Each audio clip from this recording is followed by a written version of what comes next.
I'm new to bending, so I've got this. I was looking up, a lot of people are using it as a wallpaper steamer.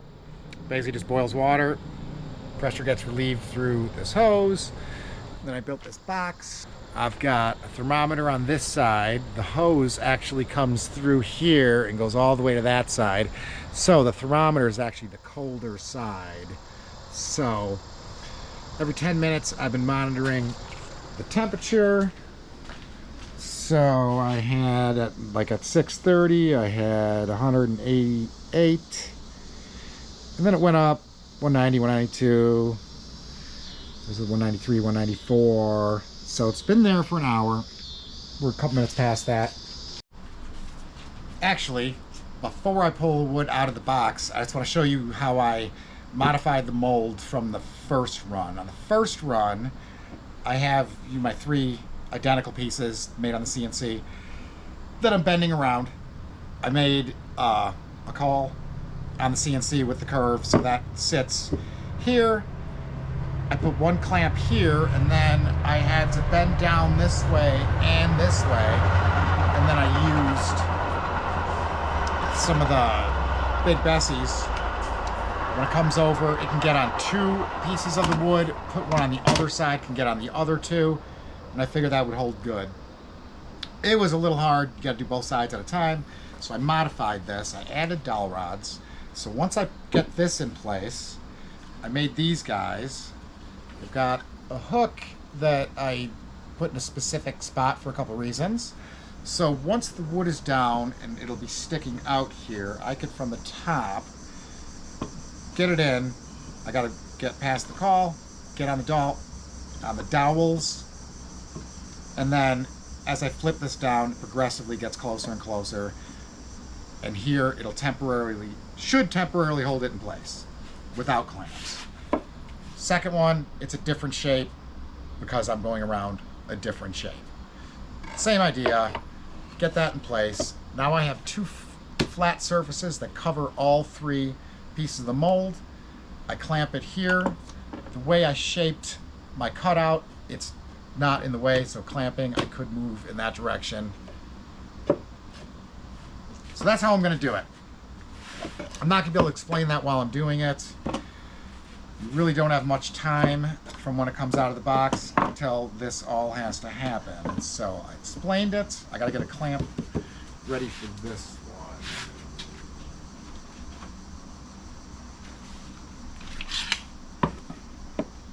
So I'm going to have to push down to get under that. That'll be fine. I already have these open to the proper amount. And, okay.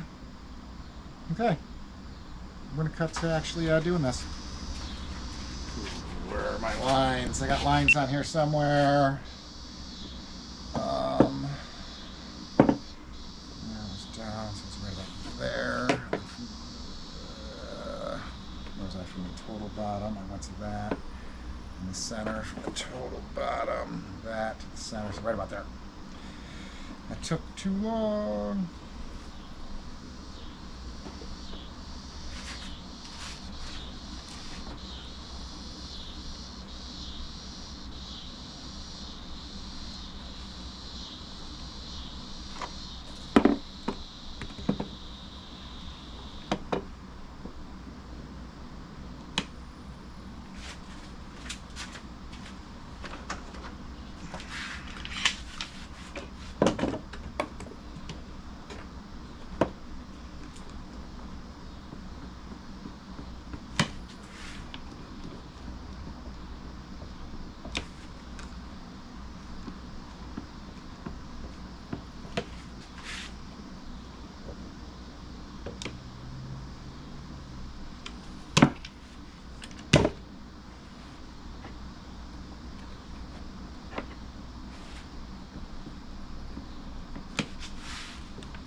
need something. And unless I can just...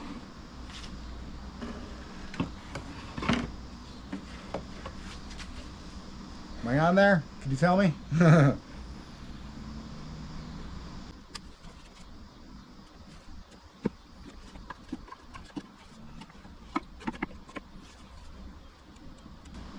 Couple of creaks right here at the end, but barely. Yeah, see, with two people, this would be prime. One person could have got each side at the same time, and then someone holds it for getting the clamp, the first clamp in place.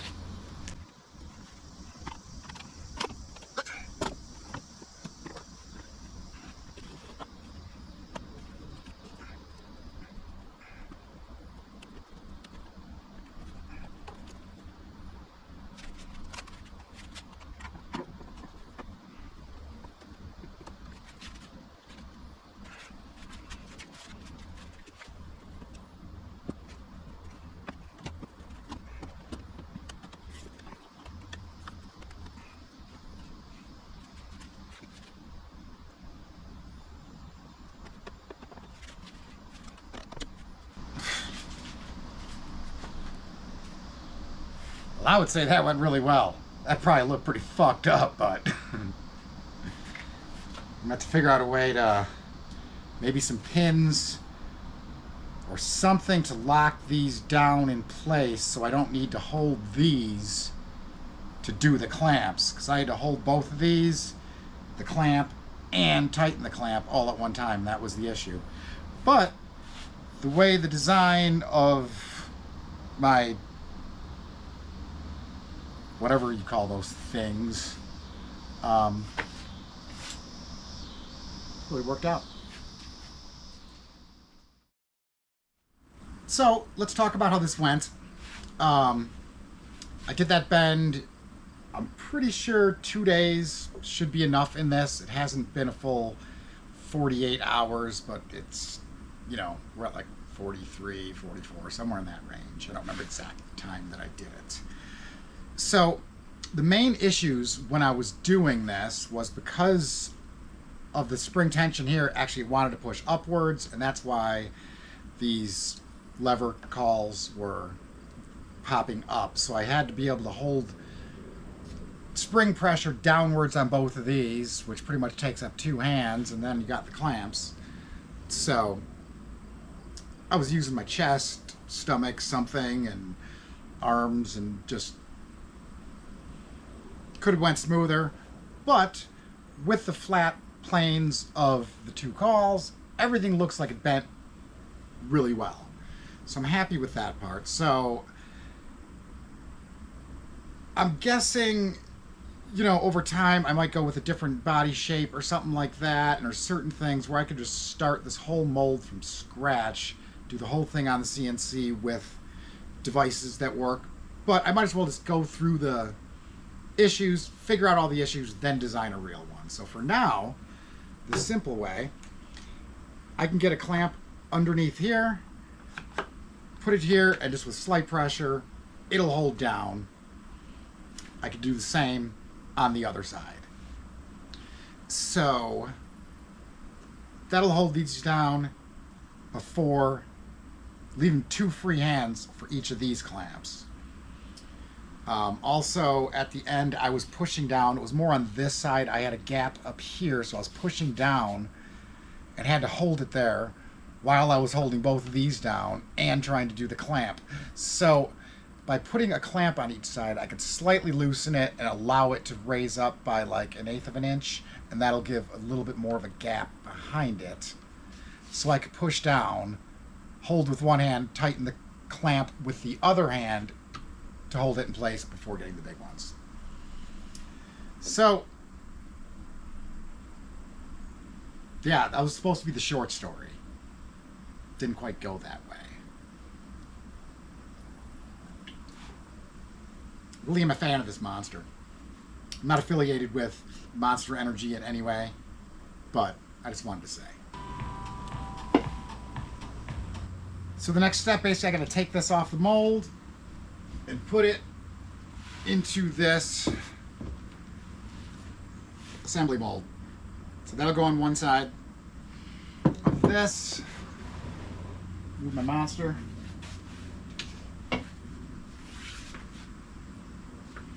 I've got calls that I made for the waste area. I'm doing it a little bit safer. I just put those into slots that are on there instead of actually mounting these in. It'll add an extra 5 seconds of fiddling putting it originally in than having them mounted. But I heard people say make sure the tool can make it out the sound hole. So this one, it'll come out. I mean, it falls apart, so you have 3 separate pieces. So that's not going to be a problem.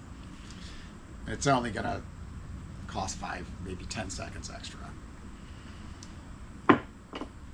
Once I get this into the mold, this is free for the next bending.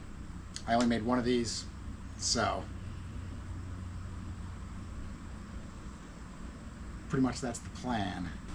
Alright, so it looks like right about 44 hours, so close enough to call that 2 days. So I'm taking this off of here, I'm putting it into here. I've got the calls, I got them labeled with a front and back on there because it's not symmetrical radius. So I got that right. I put a little felt on there, just small cushion. I don't know if I'm going to need one going side to side in here, so I do have a couple just flat pieces so I can clamp, put these vertically and just get one clamp on each side or something if that's necessary. So I should probably grab a couple small clamps so I have them ready over here. On this, when I take the big clamps off, these that I'm going to be adding in for the next bend, I'm just going to leave those on to take these off, and then I could take these off and then one by one take these. We'll see how much of a snapback it has, and we'll get it into here. I'm not sure if I want to make calls for the top and bottom, so I did not turn the steam on for the box because I will be steaming the other side that's sprung back too far and bending it again. So hopefully 2 days is enough, but I mean, I could wait a month, and if it works, am I going to wait a month next time? I could always put it back on here, re-steam it. So I'm giving 44 hours and calling that safe.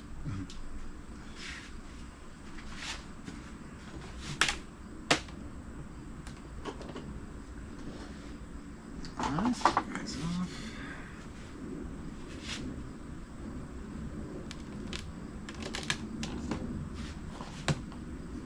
Whoop, I didn't put a clamp on that side. But it looks like that kind of worked. Just in case, I don't want to do anything too fast.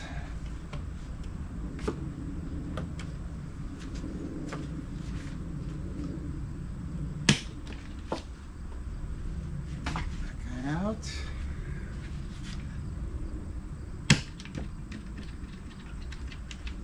Well, I mean, it moved, but it's not super big.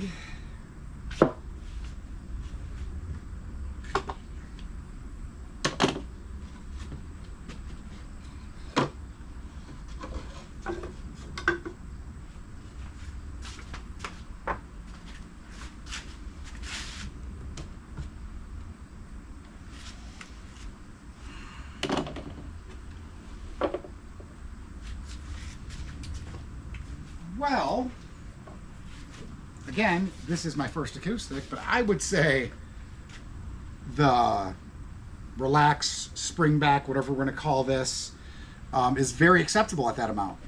That shouldn't be any problem at all. So if I need to, I'm going to get you a better angle here because I know Okay, so as I'm getting this in, I have the option, I have these clamps on the side so it can open up. When I built this, I got everything sitting good in all directions. And then right on the center of the seam, I drilled with a 3/8 drill bit right on the seam on both sides, and then I glued a 3/8 dowel just to one side.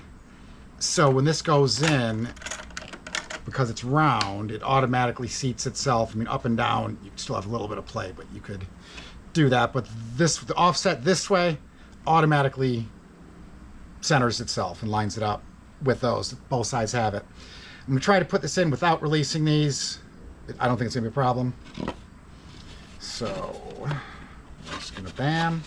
Put that in there. Get the...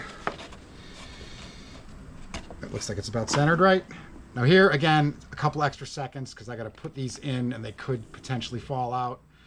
I'm going to double check that the front is the small side. Both of them are labeled that way. So you can see it didn't even really come apart. Whoops.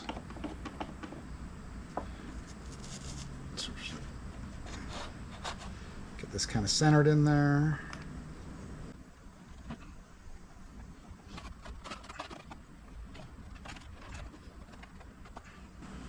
I mean, it looks like I might be better off if I made a convex call for here and here and did it as 2 instead of 1. But this is how I see people doing it.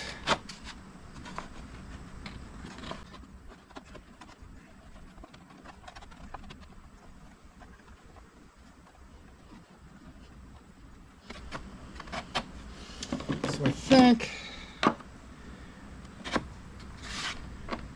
if I could just pull that back good. Oh, it's shorter ones here.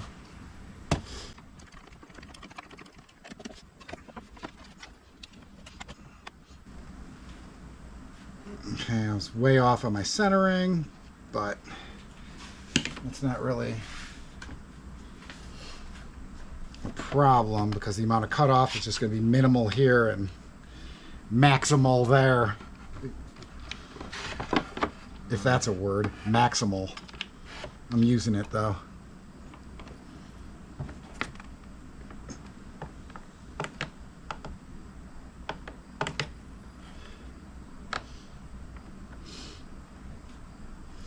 So basically I can easily see where the center line is on both sides because the mold is 2 pieces that are the exact same, so that is the center line.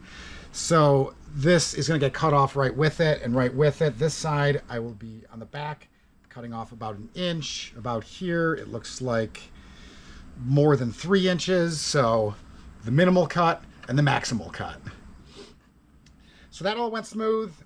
For the actual assembly, I might think about doing the 2 separate calls. I'm just going to kind of look once the other one's in there. And at the back, I mean, if I cut them both slightly over and then try to push it all the way to the center, it'll have to tighten stuff up. So I got to see how that part of it works. But yeah, I guess I could turn the steam on for the next bend then. Sweet. Just to get a quick visual, this is the first bend in its relaxed position.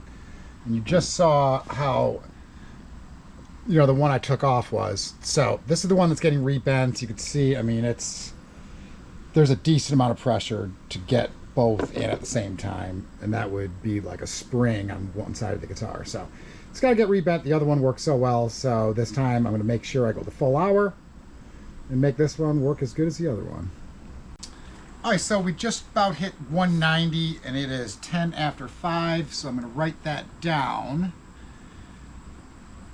So I know on the other one, I looked at my notes and we went 70 minutes from when it hit. On that one was like 188.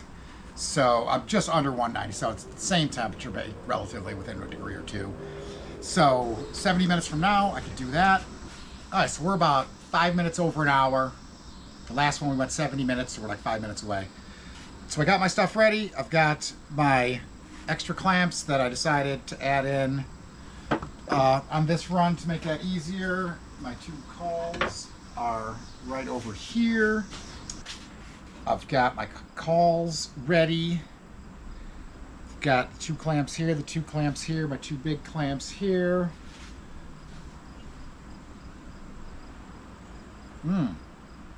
Diet Shasta Twist. I buy it at Menards. Hey, so Cut that out. what? Why are you making commercials and just putting them up on YouTube? Sorry about that. This guy. You can't be making So- fake commercials Where was I at? and posting them on the This guy threw internet. me off. So, okay, I'm ready to go. We are looking at 6:18, so we have 2 minutes left. So, I'm not going to take the camera over to the box. I'm just going to get it out, and I don't want to move the camera around. There's a limited amount of time that I have to work with it. So, let's front, and it goes this way. It's really curled up here. Luckily, I remarked where my center's supposed to be.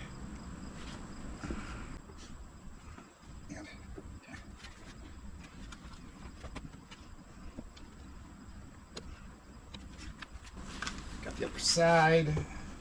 Now that I've done it the same exact way, it's a little easier. I'm not just completely guessing.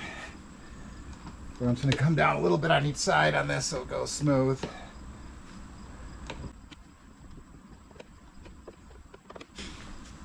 And then because this is the tighter radius, I will do this side first again. And trim. Loosen a little bit. I did this last time.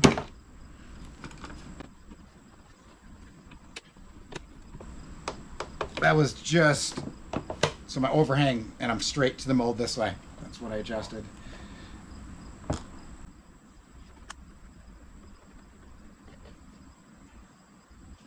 That's why it was weird to get on. Put the hooks in the way that made it more convenient, and then I didn't use them right. No big deal. Wow, that made the bend so much smoother too. So now I just got to put this in place upwards. 'Cause that's the way of the table.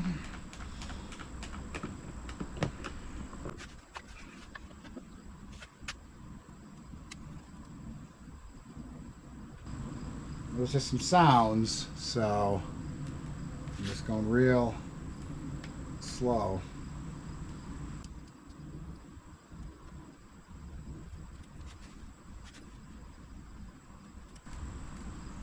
I don't know how necessary this slowness is, but it doesn't seem like it's gonna hurt something.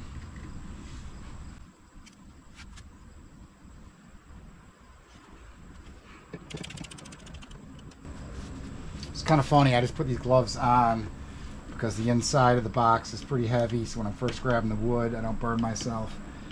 And I set it right on top of the box where some of the steam was venting out. So, I mean, they weren't super hot, but I did like pre-warmed the glove before I put it on, which is just, you know, kind of ironic. I was using it for the opposite purpose. But, oh, we're matching this curve really well.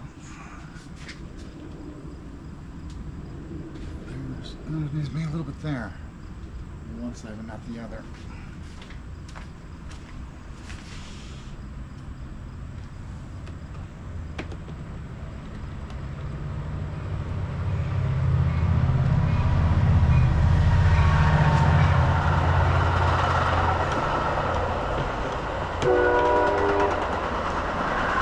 Brought that one in.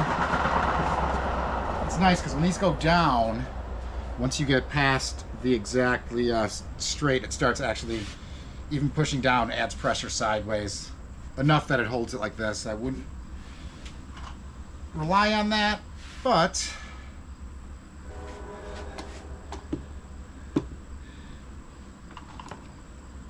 to get everything put together. You know, I was really fighting these clamps before because the weight of the clamp, as my calls were springing up.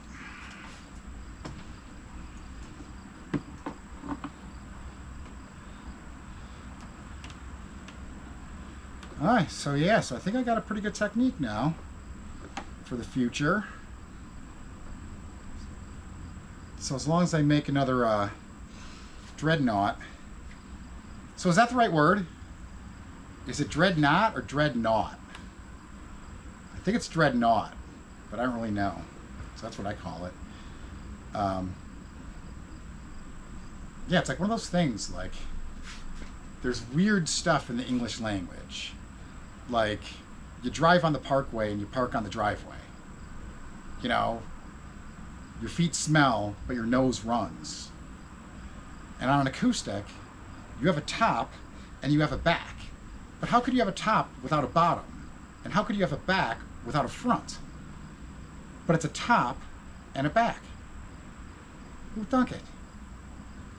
Well, this went smooth. So Monday comes out, goes in there. I can cut the top and bottom, see how everything fits, see if I got to make anything different for the assembly jig, assembly mold, assembly form. You know, what are the cool kids calling it?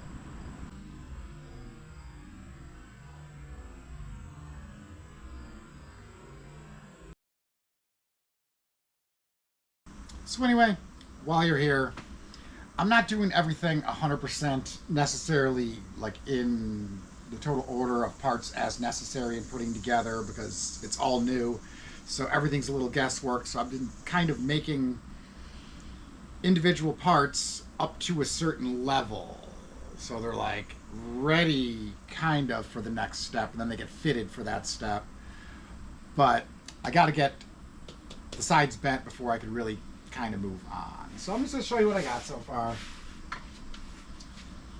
Soundboard, I went with the X bracing pattern. I routed out from the back originally the shape of a pick in Wenge, and it went, I forgot the exact dimension, but I did it as a full piece of wood, not a ring on there. Then I flipped it over and I did a Bubinga pick that was, as you could see, slightly smaller, and inlaid that all the way up to the Wenge. Then when I cut it out, it was kind of cool. You know, I ended up with this pick right here. That's Wenge on one side and Bubinga on the other. And it's kind of like a cool maybe addition.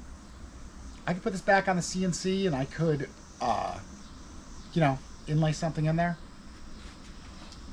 Depending if you pay attention close when you're doing it to the depth, I could inlay on the Bubinga side and the bit as it gets deep enough will reveal the Wenge side so you get the different color and then you can just do clear epoxy or no epoxy. I could do something cool with that. So then the rest, let's come up closer here. The rest of the rosette, I did, I bent Wenge into there. It's actually double thick of Wenge veneer. So, or 2 or 3. I forgot. 2 or 3 veneers bent into there in the shape of a pick also. I made my own purfling. Let's see how much you could see that on there, but it's just like a diagonal random, so they're not evenly spaced of Bubinga and Wenge. Same as around the sound hole, so that's kind of my theme for accent wood. And kind of just did an X brace and just put them there. I got measurements of it so I know for the future, but it's one of those, there's so much, you know, that you need experience to know the minor differences of if I would have placed these different, what it would have done anyway. So I just got to start and then get a little experience. And so just kind of a guess.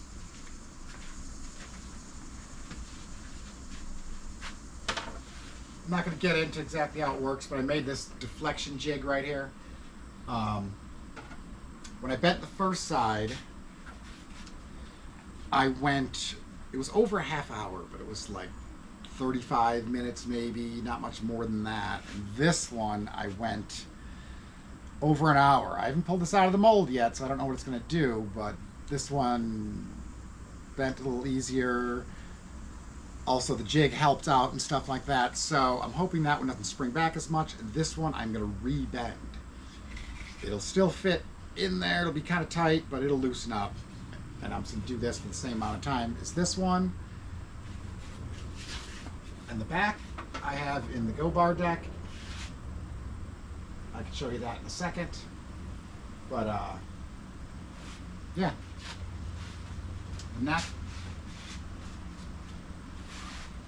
I've got basically cut. It's got the truss rod channel in there. It's got a cutout like 3/4 of an inch deep.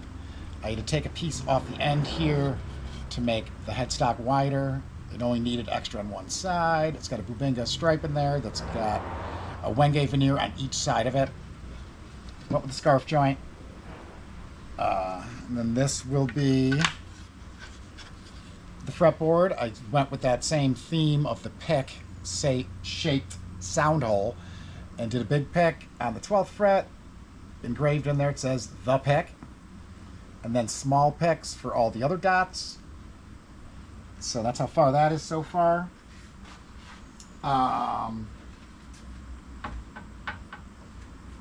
So yeah. So I can't really do anything now. So I was planning on, I'm going to be putting a cap on the headstock on the front as well as the back. And I want to do the back in the Pau Ferro so it matches the back and sides of the guitar. There's nothing wide enough, so I could book match it and get a piece from down here that is, this is the approximate headstock. So I got plenty of room to do that. I'm probably gonna use a piece of this for the end graft as well. So I'm just gonna cut this up, glue it together so I got it book matched, and then I have some material to work with. Got to kill an hour anyway, so might as well.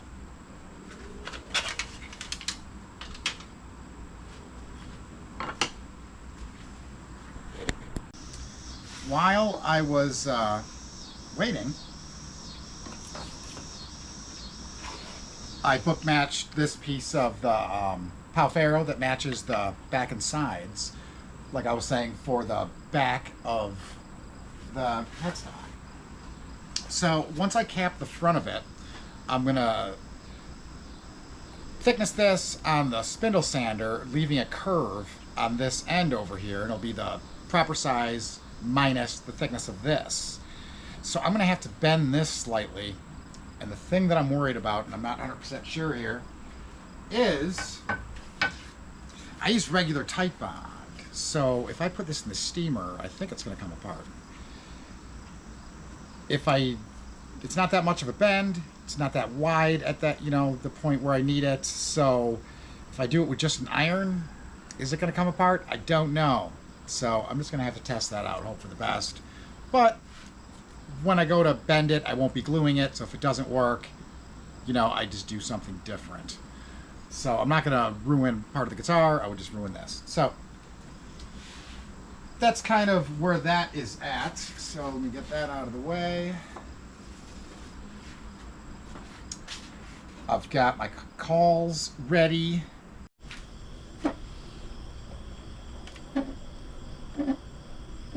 I think I got it. I can get this. Oh, I can make this work. Oh, yeah. Oh, yeah. I got this.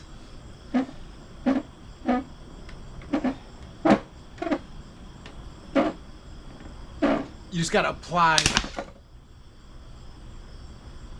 slower pressure than that.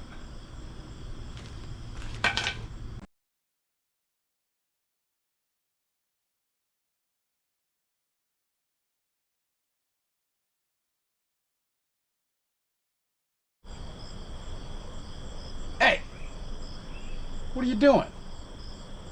You can't be just making up fake commercials and putting them on the internet. Hey, cut that out. Why are you making commercials and just putting them up on YouTube?